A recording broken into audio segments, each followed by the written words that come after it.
you're my good little slut. I would never do that to you.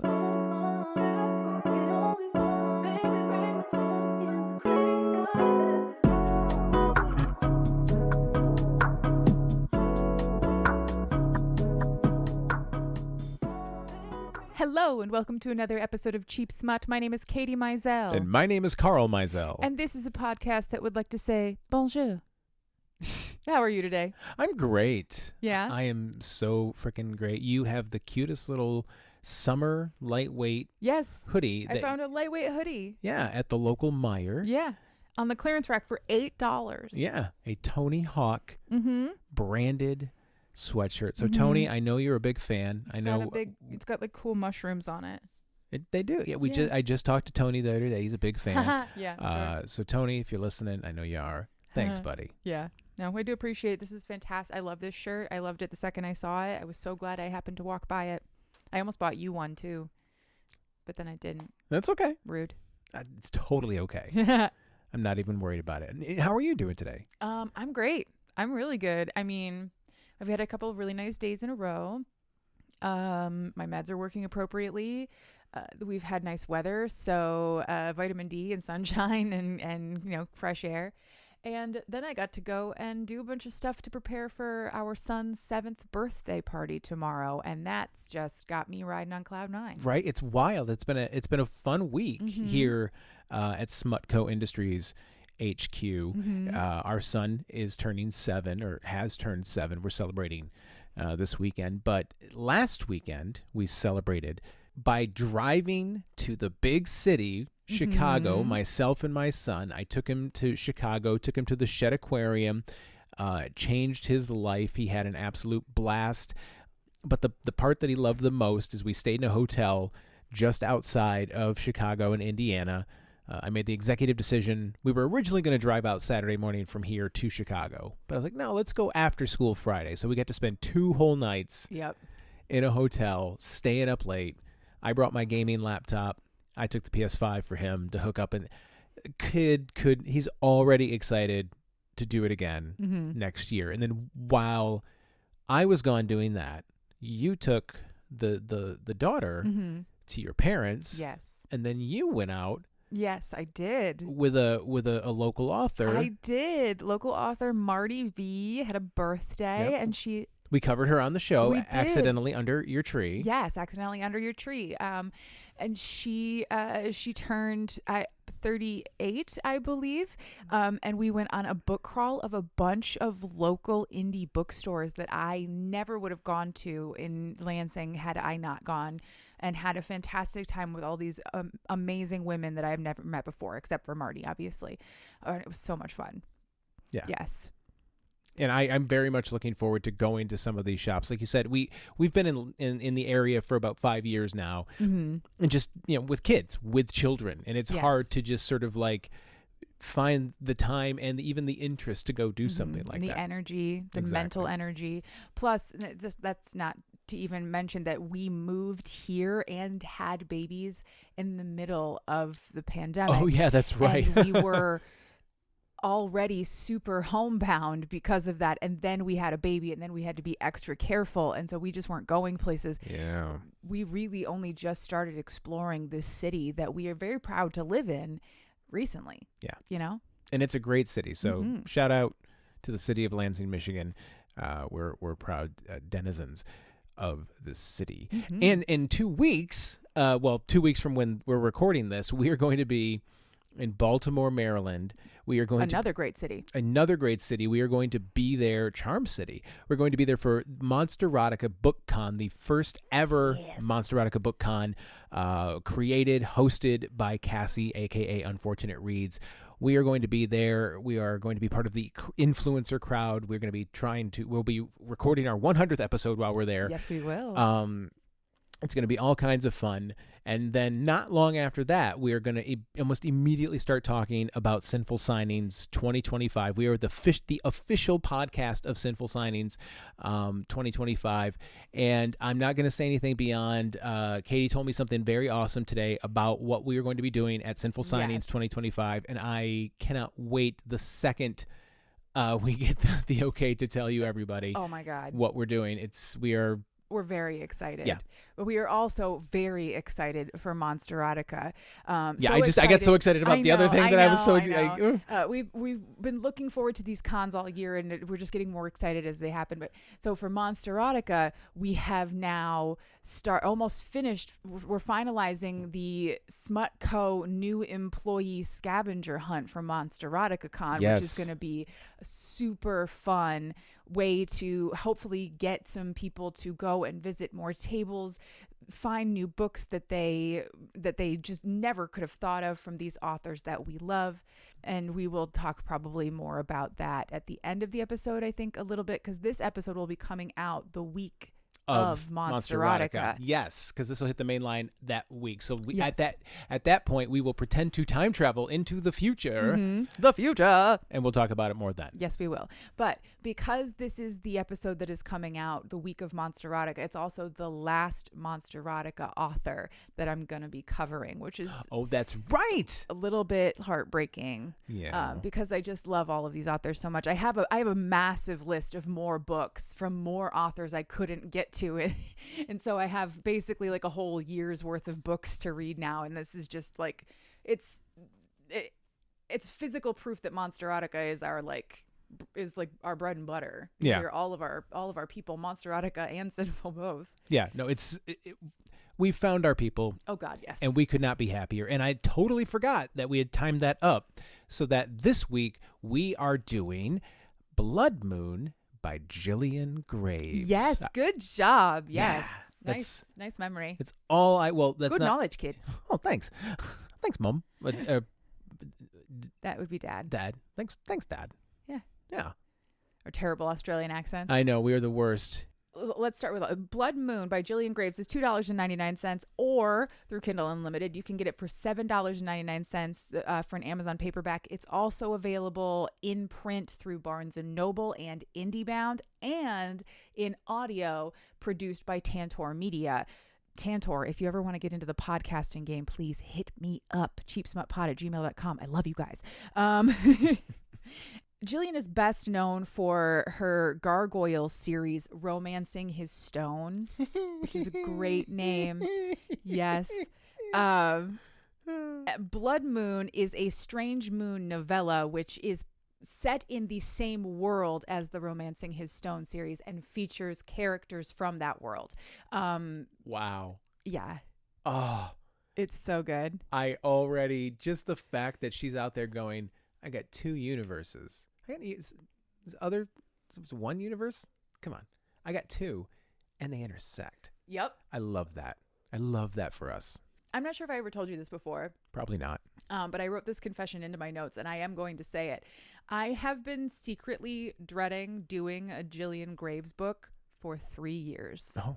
For 3 years, I've been putting it off, and I feel embarrassed admitting that in a way. But so there was this weird mental wall in my head just around Jillian for no reason. She didn't do anything to earn any of that. No. But it's just, brains are gonna brain no matter what you do. So her main book, Titan, is the first book in the Romancing His Stone series, and I picked it up when it first came out in 2022. Mm-hmm. I picked it up in July of 2022. It came out in June of 2022.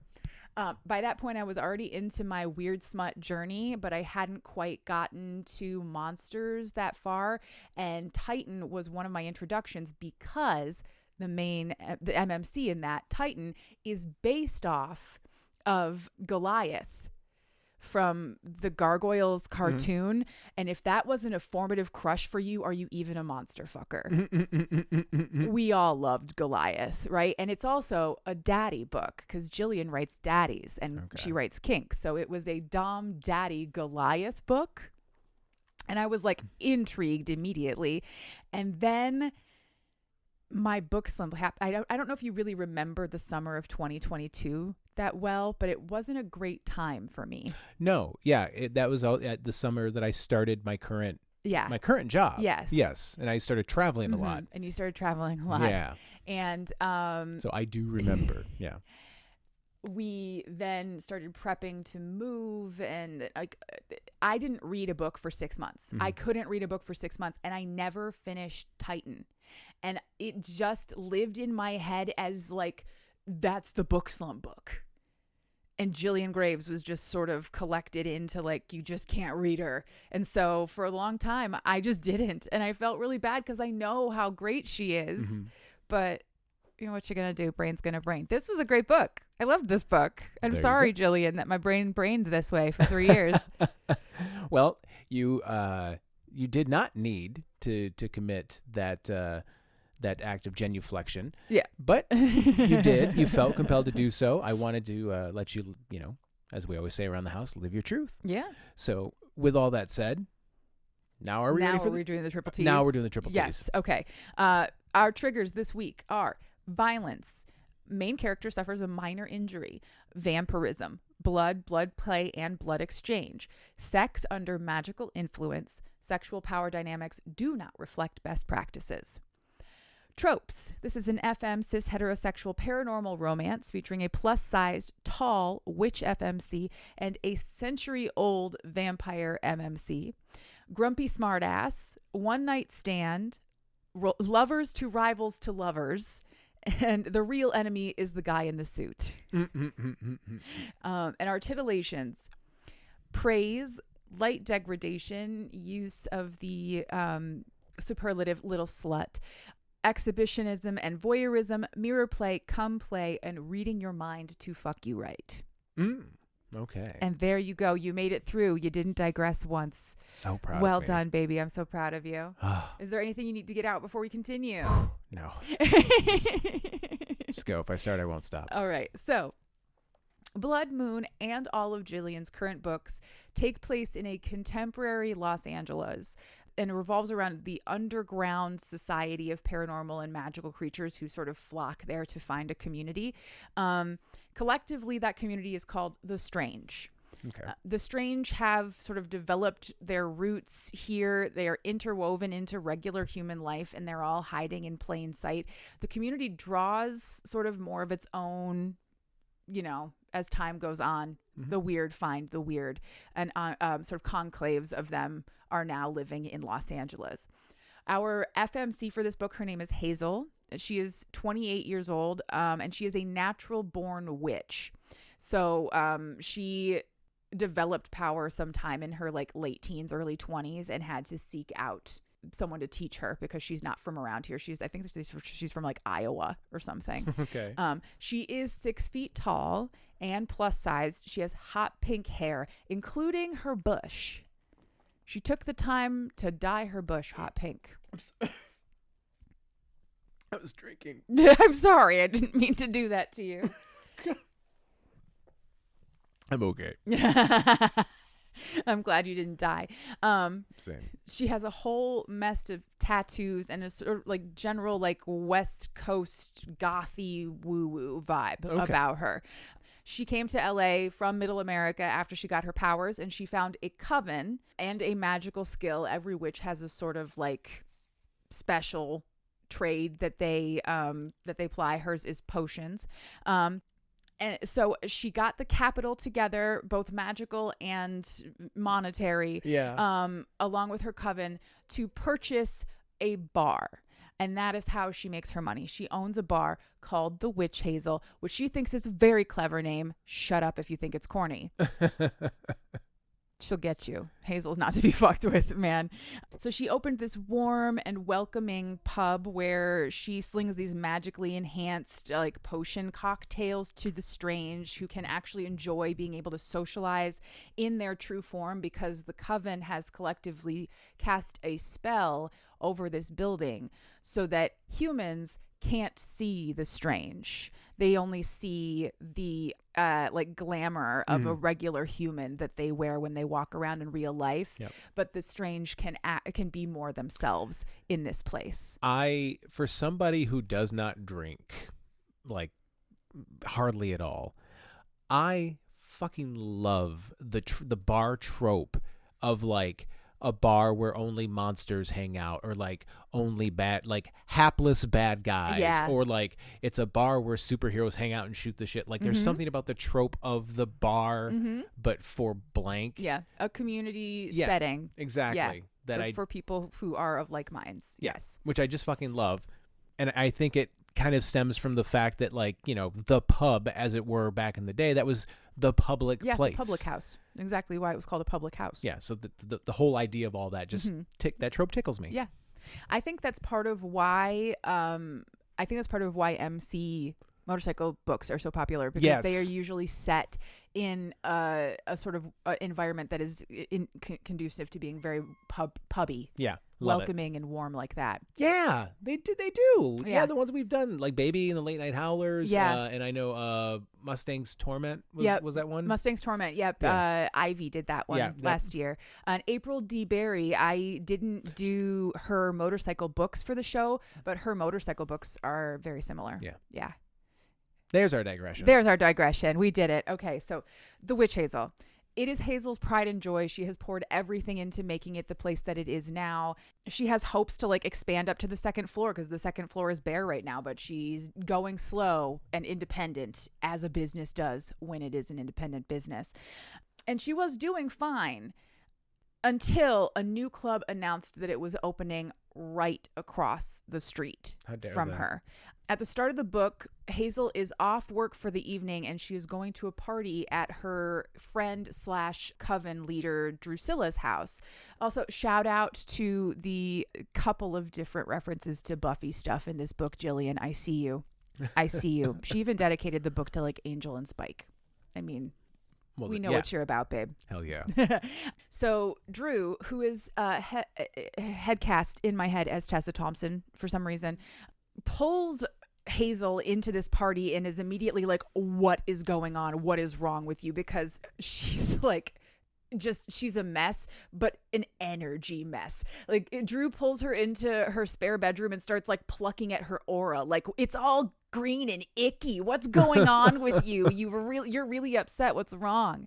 And Hazel explains that, like, yeah, she's not okay right now. She's not in a great place. And she's pissed because her beautiful community bar that she worked so hard for is being targeted by the new club across the street. This garish, ugly, gray building with a black door called, wait for it, the Black Door. Nope. And she's just like, ugh, it's the worst, and I hope they die. But especially because, like, they're papering her door. They're handing out flyers to her patrons as they walk in, and they have parked their big, ugly van with their logo on it right in front of her beautiful storefront. Jesus Christ. And she's just like, I want to kill them. Oh, she's upset, and Drew is immediately like, I've got spells, I've got hexes, I've got jinxes, I've got curses. Come on, bitch, let's get to it. But Hazel has to pull back and be like, look, yes, no, I am pissed. I'm fuming right now. But the Black Door is owned by is like funded by an investment group called the FAL Group and owned by Strange. I'm not going to go to war with another Strange owned business, even if I don't like their business practices, because they're mostly shifters and vampires, and the shifters and vampires going to war with the witches is actually a really bad fucking idea. So maybe let's not. Yeah, that doesn't sound like a good plan for anybody. Yeah. And Drew she's like, are you sure? We are all behind you on this. We'll blow that place up right now if that's what you want. And Hazel's like, no, I came here tonight. This is a party. Drew's holding a party for the Strange. She does it once a month. She says, I came here tonight to get drunk and make out with somebody big and hairy. Like, I don't want to think about my job. I don't want to think about what's going on right now. Stop trying to like revenge plan me. I just need to be drunk and stupid and horny for a little while. Please just let me have that. And Drew's like, okay, well, to that end, I have a surprise for you. I made a potion. I know potions are normally your thing, but I can do it too. And she hands her a potion that she calls Party in a Bottle, which is basically just supposed to make a really good night, right? Okay. It's got stuff for energy, stuff to, improve your life force, stuff for they little glamour. Yeah. No glamour. I don't think she needs a glamour. But so maybe like a little like filter kind of something. thing, No, just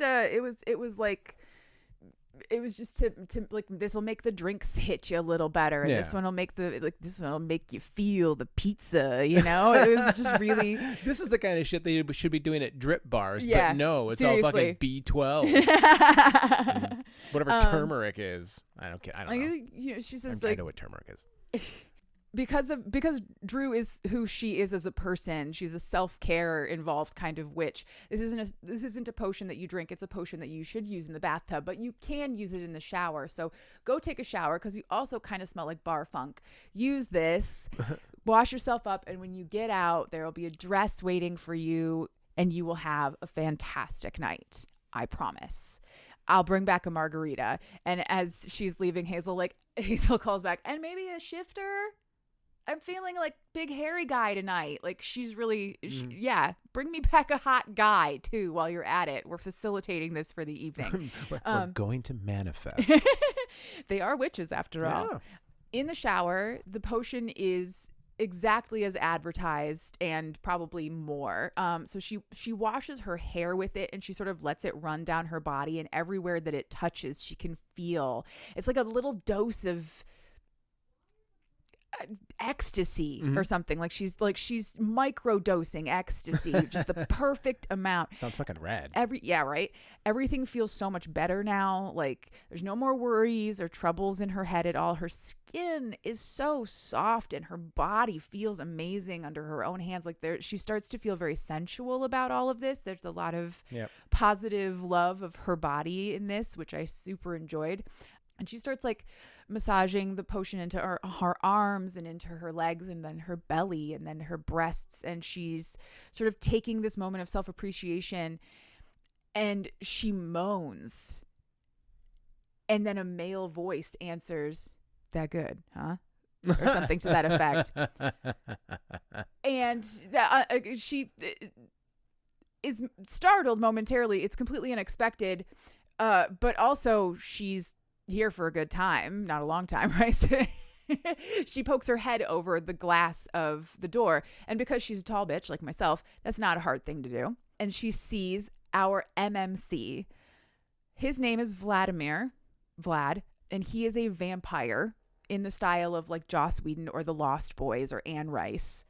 So he's Byronic, dark, brooding, dark hair, dark eyes, very, very pale, angular, with long dark hair and a leather jacket and like the works. He is her full on, like, this is my teenage vampire fantasy. I was going to say, this is a self-insert. This is a self-insert for me a little bit as well. Yeah. I think we all had a soft spot for one of the vampires in Buffy, right? Right? Yeah. We all debated with our friends about whether Angel or Spike was better, right? No? Anyway, so Vlad is in here on accident. He didn't come in to spy on the witch. He came in to avoid an overly zealous networking orc. The worst. Right? And every one of the conferences I go to. He just so happened to walk in on a really hot witch washing herself in the shower. And now that he's here, Hazel has had a chance to throw a couple of chirps his way, and he's handled it well. So she knows that he's worth my time and energy. Hazel decides that she likes him here and that she doesn't want him to leave. He offers to leave, and she's like, "No, please stay." She isn't sure if it's just the potion or if it's her, but she needs to get laid. And she's like, "Yeah, you weren't the shifter I was expecting, but I'm not going to turn it down." You're not the shifter I want, but you're the shifter I need. You're the vampire I need. Yeah. Yep. And so she starts to like lean against the translucent glass. She's trying to goad him into looking down. This is very like cat and mouse flirtatious thing that they're having. And she kind of loves how hard it is for him to maintain eye contact after a while. The banter is flying. Everything is going so well for her right now. And eventually the conversation turns to the potion itself, like what she was using and why she was using it. And she offers her arm to him to try it. And because he is a vampire, that means he has to absorb the magic by drinking her blood, which is a very intimate and very sexy thing to be doing, even fully clothed. But she's naked, and she's sort of balancing over the top of the shower. Her whole front is pushed against the shower, so there's no more translucent. This is transparent now. And she's offering this man her wrist. In this world, the vampire bite is a pleasurable experience for both parties. So her knees go weak. They're sharing life force. They're sort of sharing magic in this weird, like Ouroboros kind of way. And the potion is working inside of both of them now, which means they're basically both on X. Great. Wonderful. We love this for us. Hazel's brain is now going crazy inside of her skull. Yeah, because she's down a court. Yeah, right. And she's high on this potion and on this vampire bite. And in her head, all she thinks is, oh, God, all I just want his immortal dick inside of me.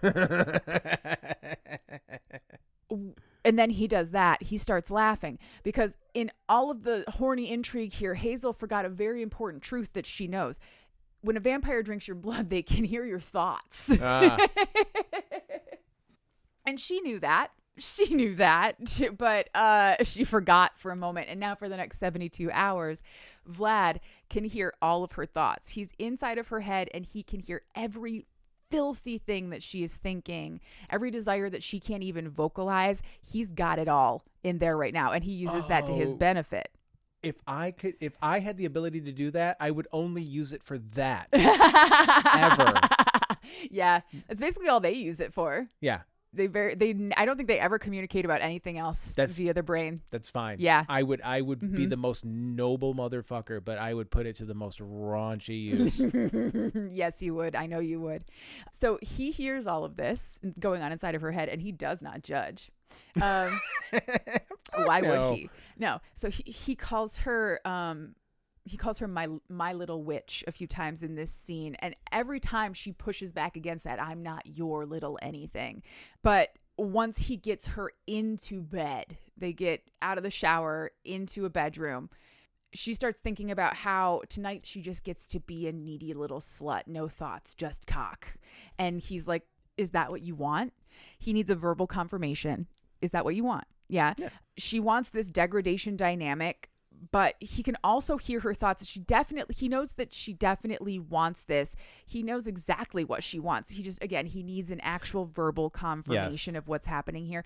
Their dynamic from this point out it's mostly instinctual and based on this whole supernatural ability to read your partner's brain thing. It's not actual best kink practices. So thanks. That's also in her notes multiple times. Please, you cannot read your partner's mind. You got to talk. Yep. Anyway, Hazel and Vlad fuck it out. It's absolutely fantastic. They have a great time. They try really hard to be quiet because there is a party going on right on the other side of the wall. I think they manage that, but I can't really be sure.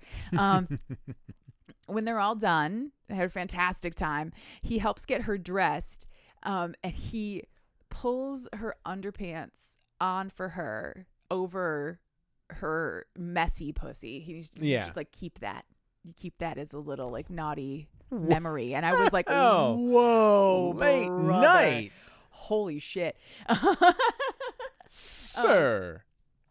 They get dressed and they leave through like different exits to this room, basically, so that nobody knows that they were together.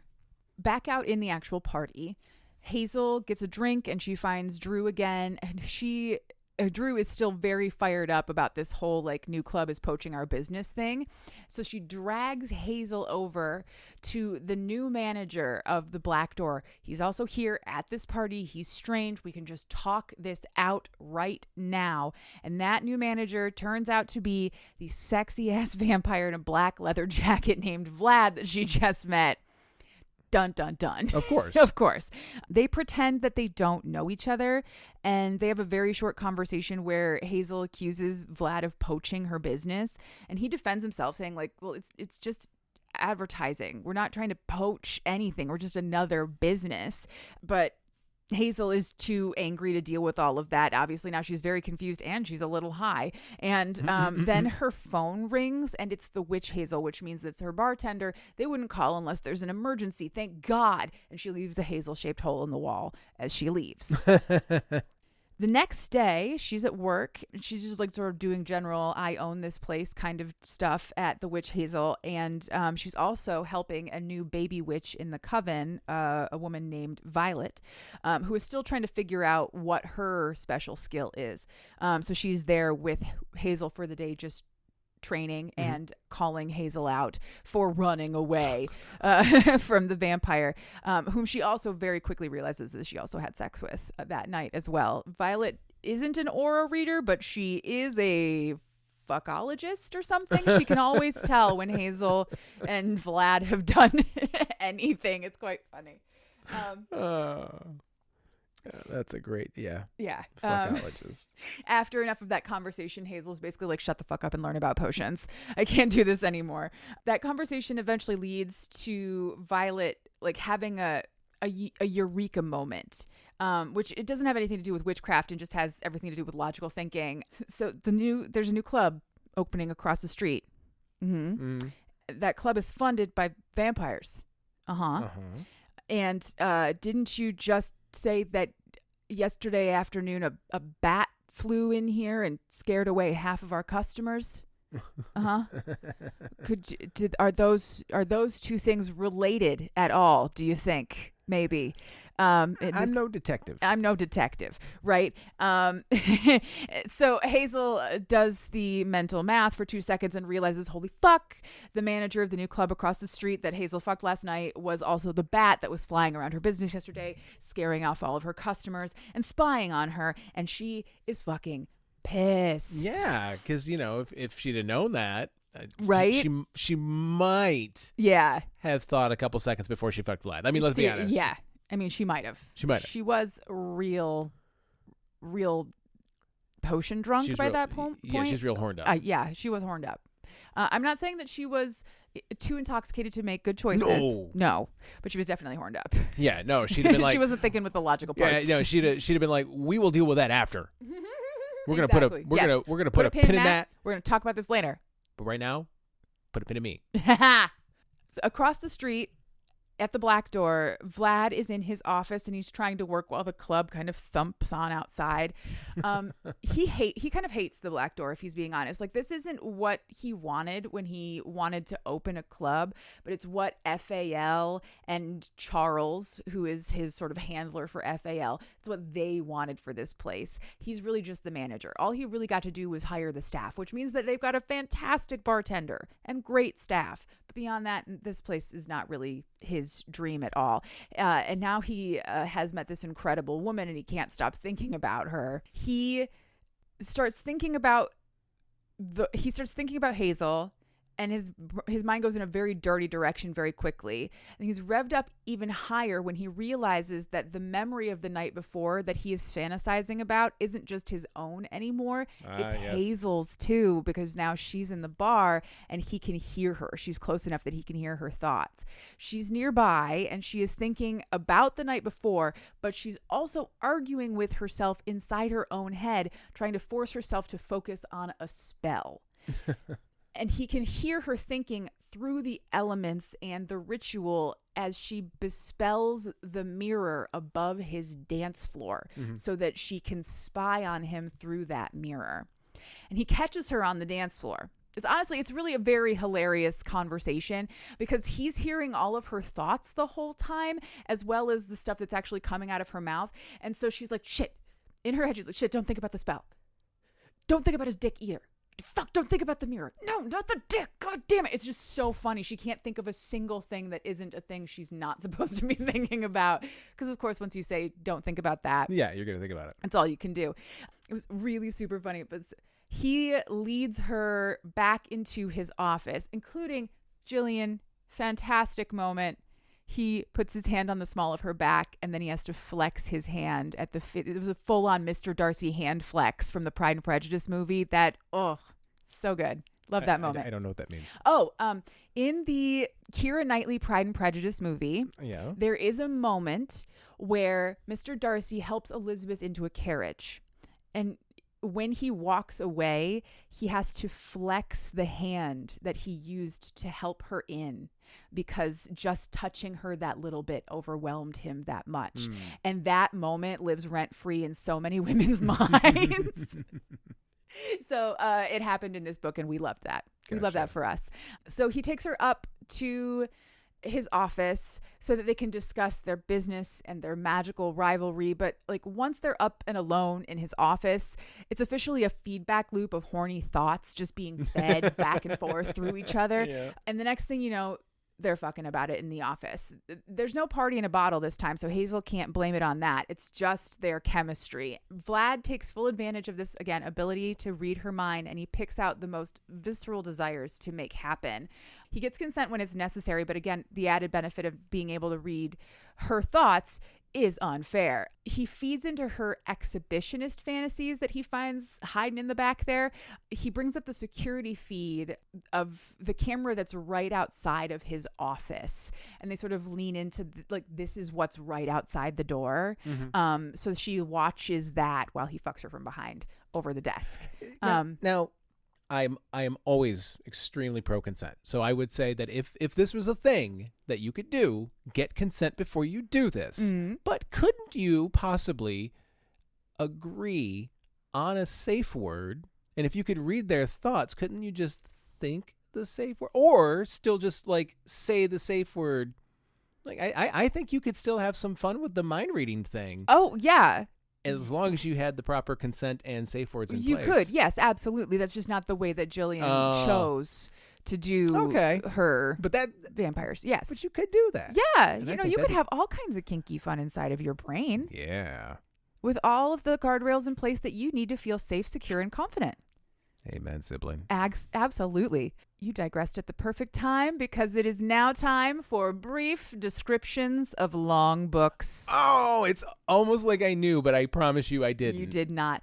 Carl, what if a necklace could ruin your life? Well, if I had a nickel. Well, in Crystal Iris, a Harvard professor is caught between two men.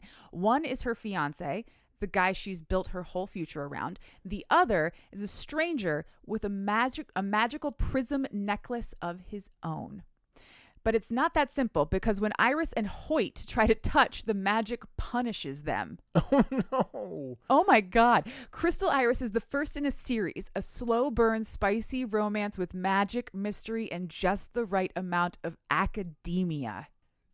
Coming soon. Oh, man. What is the name of this author, my love? Blair M. Shadows. Blair M. Shadows. Crystal Iris is coming soon, and they were nice enough to reach out and ask if we wanted to read this book for the show. Unfortunately, it is too long, but it's perfect for brief descriptions of long books. Yes, that will be linked in the show notes, so you can get over there. Thank you very much for reaching out. We love that we want to keep covering books that are longer, but that one is just like too much. So how do we go about doing that? We still try to highlight things that would be up your alley, but just not this alley. Yeah. It's not up cheap smut alley, but it's up nighttime reading alley. Exactly. And it's still my alley. Hell yeah. Back to this book. Let's go.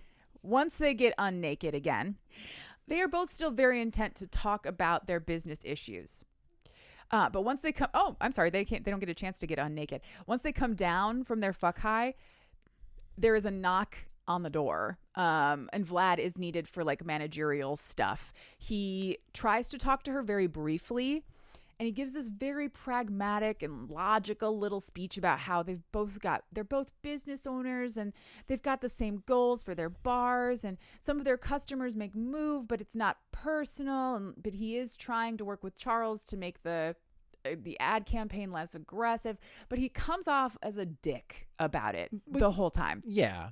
Like, yeah, it's all very, on the surface, it's very respectful and very pragmatic. And what he says is not untrue, but it also just ignores the reality of the fact that Hazel is fucked. Well, yeah, but also, no matter what he says to you, he looks the way he looks. Yeah. Imagine that you went and got a very serious diagnosis from a doctor, and the doctor looked like that. Yeah. You wouldn't take that. You'd be so pissed about that. That's fair. I would be really mad. If you ever diagnose me with cancer, you better be medium ugly. If you're a hot goth vampire leaning in and still pulling it off, Yeah. no matter what you could give me the most sensitive diagnosis. You could give me great news. I'd still be like, could. oh, fuck Yeah. off, D'Artagnan. You just won $7 million. Fuck you. From you? No Fuck. thanks. I don't want it. Give it to some other person with lower standards. So Hazel tells him that. Not the stuff about him being too hot to give bad news. But the whole you're being an unfeeling pragmatic dick thing. Almost took a drink.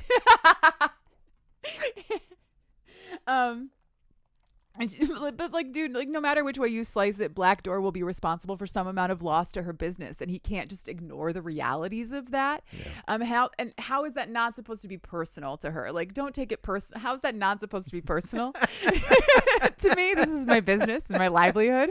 You know, yeah, kind of like how in that song, "You're So Vain." Yeah. You probably think this song is about you. Yeah. And to top it all off, could we please all stop acting like the witch Hazel wasn't an established, successful business before you showed up? Yes. Like, can we stop acting like until you were a threat to me, I was not even in existence? You're going about this all wrong. And he's like, oh, fuck, I'm fucking this up. And she's like, yup, bye. And just walks away because, yeah, you're fucking this up. Astute observation. Well done. She leaves. He kicks himself for like all of 5 seconds before he has to pick up the phone to have yet another conversation with his FAL contact, Charles, who probably wants to fuck up his business plans some more. I think in that phone call, Charles wants to fire the incredible bartender that he managed to track down and replace him with his newly sired vampire. Oh. He just wants to nepotism this place right into the ground. Everybody knows you do not hire a freshly sired vampire into your own. Like, you don't. Okay. Just ask Jasper Cullen. It takes at least 150 years to stop making that stupid face. Yeah. I mean, let alone start slinging drinks. Don't shit where you eat. 3 days later, Hazel has been strategically avoiding going anywhere near the Black Door. Like, she goes the back entrance of the witch Hazel just so she doesn't have to get too close to the building. She goes through the back doors to not see the black door. Cute. Thank Yeah. you. Until Vlad can't read her thoughts anymore. She's just trying to maintain distance until like, he can't. Putting up foil. Yeah, basically. She spent most of this time continuing just to work like normal because she has a business that she has to keep running. She's caring for the witch Hazel, and she's building this like bag of goodies that she's preparing because there's an upcoming blood moon ritual that's happening. The coven's having a big event, and so she's putting together all of the ingredients for what right now she's planning on just putting together like a protection spell for the witch Hazel. Mm-hmm. Blood moon ritual, lots of power. We're going to protect this place, right? As she is working along with Violet on putting together all of the stuff for that protection spell, she checks her security monitors, just normal business owner behavior, and she sees two dudes standing out front of the witch Hazel, and they are definitely strange. One of them is a vampire. The other is most likely, she thinks, a non-shifted shifter, and they are blocking the door. They're wearing Black Door polos, and they're handing out flyers to the Black Door. Jesus Christ. Right in front of her place of business. Like, this is just bad business practice. This is just icky behavior. She goes to call the Black Door to try and get Vlad to come over and take care of it. But before she can get in touch with him, she looks at the monitor again and she sees one of her regulars, an orc named Gregor, I think, who just he's not here for this bullshit that they're trying to pull, and he started a fight. Good. So she grabs a bag of stunning powder in case she needs to put anyone into a coma for a little while, and runs down to take care of it herself. She gets in between all of these guys out right in front of her own business, and she tries to de-escalate. She's trying to calm everybody down. you guys have done enough. I'm sure Vlad is more than happy with your work this evening. Please just leave my place of business. And these guys from the Black Door are like, who the fuck is Vlad? We have no idea who that is, but we were told we aren't going to get paid unless we pass out every flyer. So we're not going anywhere. She asks Gregor to back off, but these guys are being disrespectful and rude to her. I think the shifter ends up taking a swipe at Gregor, who ends up rocking that guy right in the face. And he knocks the shifter back into the vampire, who then tumbles over onto Hazel, who hits her head on the building on the way down, and then gets the wind knocked out of her when a vampire lands square on top of her. Yeah. That vampire is then pulled off of her a moment later when Vlad comes to join the party. He grabs both of these guys in the Black Door polos, up by their collars, basically. And Hazel has that stunning powder in her hand, and she just sort of throws it on instinct because everything's happened so fast. She expects that Vlad will then pull them out of the way of that, but instead he pushes them further into it and then plops them right before it hits, and like vampire speed sprints away so he doesn't get hit with it himself. So he just KO'd those guys. Yeah. They're in a coma on her stoop now, and I think they just kind of chuck them into the back of the van or something to get them out of the way. Chuck them in the bin. Chuck them in the bin. We don't fucking need them anyway. And that is the end of that fight. I think Hazel sends Gregor inside. Thanks. Anything you need is on the house. We'll take care of the rest of it from here. Vlad tries to check Hazel over after that, and she's like, I'm fine, don't worry, I'm fine. And he has to very gently point out to her that she is bleeding from the skull right now. She's bleeding from the back of the head because she hit her head on the building on the way down. Very delicately explain it to her, because you did hit your head. Yeah. And now he's got her blood on his fingers. And first thing she's like, do not ingest my blood right now. Not now. And he's like, without your consent, I would never do that. But okay, yeah, absolutely. He asks if he can please heal her, but she just rolls her eyes and she goes to head back inside so she can take care of it herself. He follows her because he's not going to let her be alone with a head injury until he knows that she's fully healed. Smart. And she just rolls her eyes and lets him because she's fucking done. And because he's right. He is right. He's absolutely correct about that one. But he's also kind of a jerk. Kind of a jerk. Up in her office, he asks if he can heal her like 2 more times, but again, she is fully capable of doing this by herself. She's a potion maker, so she sets about making a potion for herself. It's a healing cocktail. She makes one for him as well without the ingredients in it, but it does have a little prank in it.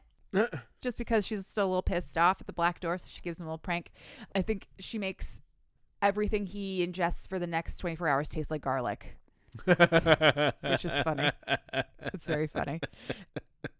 So as she is working, he noses around and inspects her workspace. He finds the crystal ball that she uses to see through the bespelled mirror into his club. She doesn't like stalk him or anything, but she spies on him, just as he was spying on her. Yeah. She asks if that is why the goons were here in retribution for the spying thing. And he's like, I can't believe you would think that I would do. I had nothing to do with, after everything that we've done together. I have seen you fully naked. I've been in you. I've been in your head. Yeah. You're my good little slut. I would never do that to you. Like, he doesn't say that to her, but you know, obviously. I broke Carl. She mixes the drinks, they clear the air, and they talk about their business dreams and their goals. He compliments the witch Hazel a lot, like the atmosphere that she has built here, the safety that people feel, the fostered community that she has intentionally built. It's what he wanted to build when he started thinking of building a club. Mm-hmm. It's the kind of place that welcomed him when he first came here 100 years ago from Romania. And he's just so impressed with her. And now, yeah, he is finally starting to understand how just opening the Black Door could be seen as a threat to this business. Now, yeah. After we've fucked a couple times. Yeah. Now. Yeah. He's learning. He's growing as a person. Yeah. He has this learning disability where he can only learn with his dick, apparently.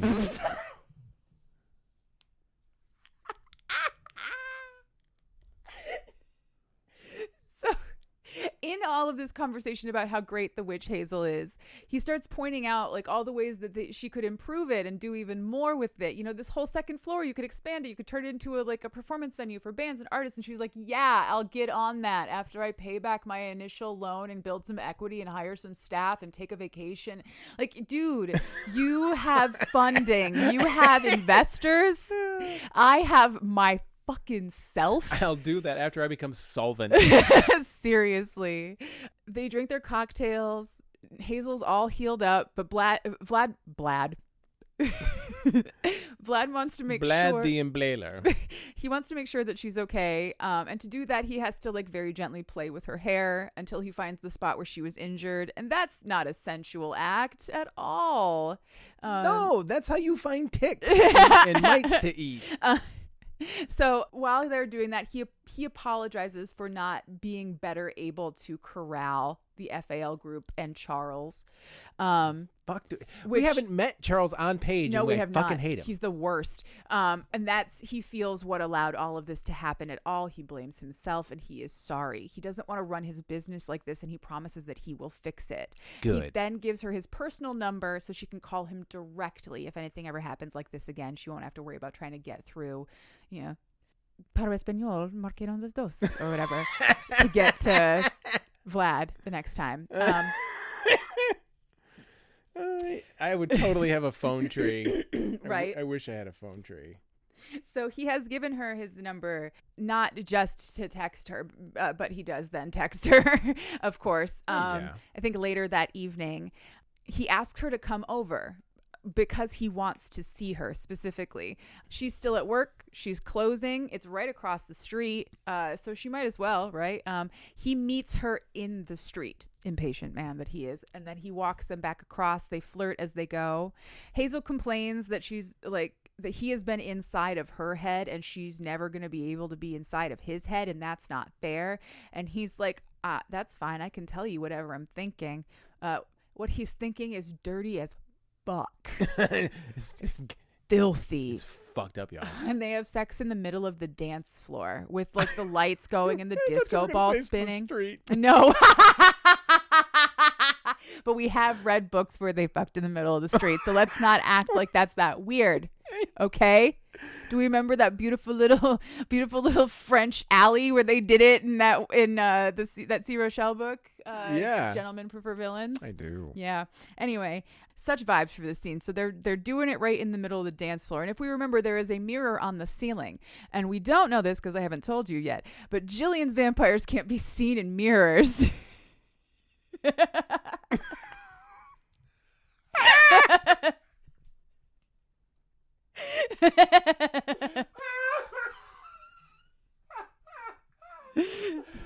an empty room. Yep. Music, lit dance floor. Woman getting fucked by nothing in a mirror. Oh, all the poses. All the positions. It's so beautiful. It's so funny. And it's not even the first time we've had a woman get fucked by an invisible thing in front of a mirror on this show. No. You remember the first time that happened? Yeah, I think so. Oh, it was episode 1. Yes, Rooksgrave. Good job, Rooksgrave Manor, the Invisible Man. Yeah. Yes. Oh God, I hope he picked her up and put her legs up over her in the air, bouncing on nothing.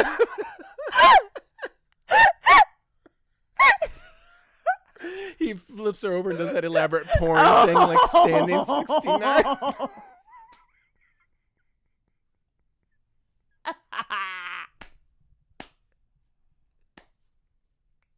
So anyway, Hazel gets an absolutely obscene view of herself, and she loves it. Okay. So do I. Oh, we all do. I love that for her so much. We do. Go ahead. I'll catch up. So a few days pass, and we get to Halloween, which is also the night of the blood moon ritual. It's the only night of the year that the Strange of LA can be themselves in public and just pretend it's a really good costume. Oh, okay. Right? But they still all go to their preferred bars, though. Yeah. So it's a it's a bouncing. The witch Hazel and the Black Door are both hopping, right? And Vlad is barely dealing. He's like barely dealing. He's behind the bar and he's working, but every single time somebody steps on that spot on the dance floor, he's like having a mini meltdown inside, which is so fucking funny, because why would you do that if you knew that that was where that was going to be? Like, if you knew that was going to be a problem for you, you should have put like ropes up. Yeah, roped it off. Like, put a plaque up, maybe. Like when those birds that are dumb and like have babies in the middle of the rocks, they just cordon them off. I can't remember what they're called. We had some last year at our local nursery. Oh yeah. They just laid their eggs right in the middle of the parking lot, and they had to cordon them off. We were down in Florida, and your mom and dad took the kids down to see the owls. Yeah, there were owls that had babies under a picnic table, I think. Bad moon. No. A bad moon? Under a blood moon. Ooh. Oh. Anyway. Back to this book. Okay. So Vlad already not having a great night because people keep dancing on his sacred fuck spot. Guys, could you not dance on my fuck spot? Now Charles shows up. Ah, fuck. Okay, so Charles is young in appearance, but he dresses in a very boxy style of suit to indicate more appropriate age for him. He's several hundred years old. He only looks like he's 22. How boxy are we talking? Are we talking? I thought it sounded like a zoot suit. That's what I was going to ask. Yeah. I thought it sounded a bit like a zoot suit, but I'm not entirely sure. So Charles is here to basically give Vlad an ultimatum.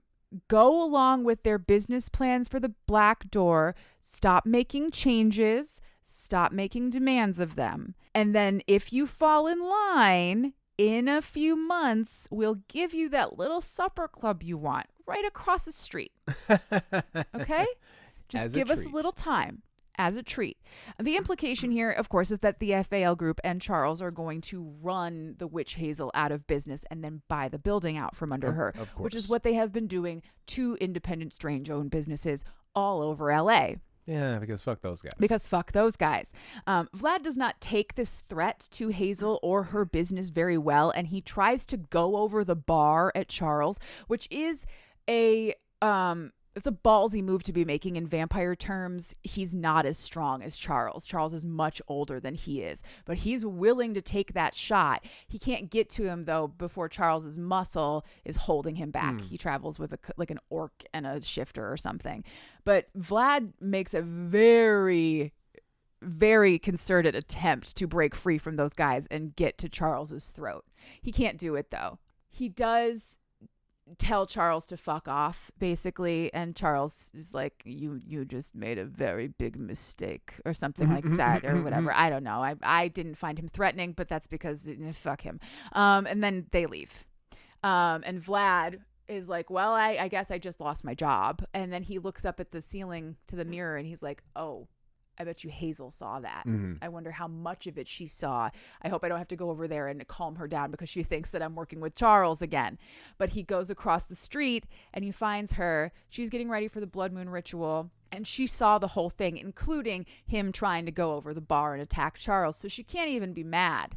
He tried, you know, and he defended her and he stepped up. It's everything that she wanted out of this relationship. So they start getting frisky, of course. Yeah. And they have to stop. Like, Violet is knocking on the door, like, we have the blood moon ritual. Are you guys going to fuck her? Or are we going to go do magic? You know? And so they go and they do the blood moon ritual. It's at a local, I think it's a local metaphysical bookstore or something that is owned by another member of their coven. They go to the back room. Vlad goes with her, and this is sort of a tacit agreement to what is about to come next, because we're not doing the protection spell anymore. She's pissed now. We're doing retribution. Ooh. Vlad can't enter the coven space, but he stands in the doorway the whole time and he watches as they call a circle. They do a ritual. This is about more than just doing spell work. We're honoring the magic and we're celebrating being magical. It's a really great scene. I really enjoyed the way she wrote it. A few of them ask for a few different things, and then when it is Hazel's turn, she goes into the circle and she makes essentially what I would call a hex jar, or what some people would call sour water, depending on your practice. It's a big jar of vinegar that you then put what traditional hexing ingredients into: iron nails, hot chili peppers, peppercorns, barbed wire, graveyard dirt, ashes, lemons, stuff like that. Normally, what I would then do if I were making this spell is I would put it in the freezer. Okay. And then we would then be freezing the intentions of our enemies, freezing them against us, right? But in Hazel's case, because she is an actual magical witch in the metaphysical way that only supernatural witches are, all of those ingredients then disappear and leave her with a jar of clear liquid. Once they're all done, she and Vlad then leave. There's also there's a potluck and dancing and stuff is happening, but they're not done for the night yet. So the rest of the coven has their party. She and Vlad then leave. They walk back to their respective places of business. Vlad is quitting though. And the last thing they do is Hazel chucks that jar right at the black door. This is essentially a hex that will only go into effect if the people in charge of the black door go after the witch Hazel. If they don't fuck around, they won't find out. Then they go up to the roof of the witch Hazel and they spend the rest of the night snuggling and being happy together until sunrise when Vlad has to go to sleep. The end. Then we have an epilogue. Of course. 6 months later, Charles and the FAL group cannot not fuck around, so they did find out and the black door burned to the ground. The witch Hazel is absolutely positively thriving. They poached all of the staff that Vlad originally hired, including his fantastic bartender. They've got the second floor all done up now, and they've got a small venue and a stage, and everything is just coming up witch Hazel for them. Vlad also works there now. It is everything that they wanted it to be and more. In this scene, they have a performance that night. It is shifter burlesque troupe. Okay. They start fully shifted and then slowly shift parts of their body until they're naked on stage, which is so fucking funny. That's so clever, Jillian. I love that. Apparently Carl really loves that. I do. Yeah. But Vlad has a surprise for Hazel. He has transformed a small storage closet in the back of the second floor into basically their own private fuck room. There's a bed in there and some kinky stuff and probably protein bars and drink supplies and a few other things and a two-way mirror. And so he has her stand in front of that two-way mirror so she can watch the burlesque show and lean into her exhibitionism again, but even more intensely now because they're right on the other side of the glass. And they have an absolutely fantastic time. She eventually asks him to drink her blood so that she can give her thoughts to him, and she dumps filthy blowjob fantasy into his head, which they then make into reality. And that is the end of the book. Thank you so much. That was Blood Moon by Gillian Graves. Whoa. I know. There's a reason why it's so well liked by our community. Shit. Yeah. That's some fucking spice. Seriously. At one point, I was like, wow, I think this book is... I was confused trying to figure out how long this book was because there was so much fucking going on. Yes, I know, right? And I was like, well, she's not doing the brief description of a long book. Like, what's going on? Is there really that much spice in this book? Yes, there is. Yeah, it is a high heat book, as most of I think all of Jillian's books are high heat books. And as I'm starting to discover, yes. I'm into it. Yes, you are. And that's not just a transition. What are you into? I think you know. I do. Yeah. I have not shut up about Dr. Odyssey for 2 weeks. No, you haven't. No, I have not. I fucking love that show. I just finished it today. I finished the last episode of the season. Dr. Odyssey on Fox, Disney Plus is brilliant. It's absolutely brilliant television. I love it so much. I call it unrealistic TV or unreality TV. It's a Ryan Murphy joint, meaning Ryan Murphy's the same guy who made 911 and 911 Lone Star and Pose. And it's it's Ryan Murphy to a T, meaning horrible, scary, tragic situations where everything goes great and everyone's really good at their job. And I just fucking love it. But then on top of all of it, so he took all of that and then he put it on a luxury cruise liner. Mm-hmm. Everything is just glitz and glamour and incredible actors doing one episode, because they're every episode is a bottle episode kind of. And then they made it star Joshua Jackson and Philippa Sue and Don Johnson.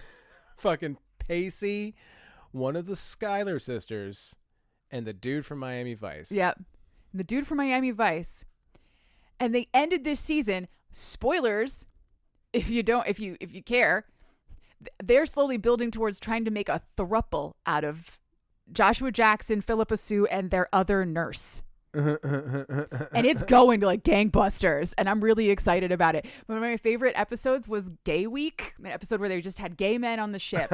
Okay. Just a ship full of gay guys, and it was beautiful and wonderful. Don Johnson's gay baby brother, John Stamos, showed up with his 2 boyfriends. I mean, come on. It's brilliant. It's wonderful. And like, I keep making this joke, but it's true every time I say it. Like, once an episode, Don Johnson stares down the camera as a handsome old white man and just says some woke shit that boomers need to hear. You're already here. Once an episode, he's just like, gay people aren't bad and global warming is real. Like, once an episode. It's fantastic. It's so funny. Anyway, I just finished it. It's a really, really good show. 15 episodes, 1 season right now. Please watch it. Please. Please. It's so good. It's such trash. I love it. What are you into? A video game. Yeah, of course. A video game. Which one? Peglin. Yeah. I love Peglin. You love Peglin. It sounds like a thing I shouldn't be talking about on the show, because you asked us not to talk about our sex life on the show. Right. Peglin. I'm really into Peglin. I'm always talking about Peglin, my wife. That's not what it's about. Nope. It is basically RNG, the game. Yeah. Random number generation. It's a roguelike, so procedurally generated. No 2 games are ever the same. Pachinko. Is it Pachinko or Plinko? Pachinko, Plinko. It bills itself as a Pachinko roguelike. Okay. And so you have a little Peglin, a little creature, and you have orbs, these little balls, and basically you launch an orb into this web of pegs, and it's, each peg counts as something, and you hit bombs, and you hit exactly, things. And your damage is your damage is determined by, deceptively simple looking. Extremely simple looking, but also at the same time, like, it's the perfect game you can just kind of play. I love playing it in the morning and come downstairs, grab a coffee or a Celsius, whatever I'm in the mood for caffeine, and just turn on some Peglin. Yeah. And I have not played MLB The Show in 2 weeks because all I've been playing is Peglin. And you don't know me well enough to know how significant that is. Yeah, it really is. We love a hyperfixation, though. Yeah. So that's what I'm into. But more than anything, I know this episode's running a little bit long, and that's okay. But we wanted to talk about Monster Erotica Book Con. Yes. Specifically, Katie said we are going to do the Smutco Industries new hire employee orientation scavenger hunt at Monster Erotica Book Con. So this is going to be one of those things, if you've ever been to a conference or a convention where it's sort of like a passport. We are partnering with the authors who have been on the show, or that we've covered on the show, excuse me. And at their tables, they're going to have a little card. That way you're not, potentially bothering them if they're talking to a potential customer or whatnot. It'll have our logo, their name, the episode that we covered them on, and then there will be a scrambled password. Yep. So all you have to do is track them all down, find their passwords, and unscramble them. And then you will enter your completed passport for a chance to win one of at least 3 prize packages that we are putting together due to the generosity of all of the authors. Not everybody's participating as of yet. We have a couple that have not confirmed, but the vast majority are participating, and they are generously donating some items to be given away in the prize packs. And we are going to have some stuff in there as well, including some free 1-year Patreon memberships. Absolutely. Yes. And I am really, really excited to say that these authors have been so generous in their offerings of stickers and signed books. And I think we have foil backs and a couple other things. Just everybody has been so on board with doing this. And we are honored. Yeah. Really. We are honored. Absolutely thrilled and overjoyed to be a part of it. And we could not be more excited to be a part of the event, which is by the time you're hearing this on the main line, it is this week in Baltimore, Maryland, Friday and Saturday. It's technically starts Thursday night. It starts Thursday night with an influencer event, and then Friday and Saturday are the main event. So if you just Google Monster Erotica Book Con, tickets have been sold out for a while. Mm-hmm. I don't know if they're doing any waitlisting or anything.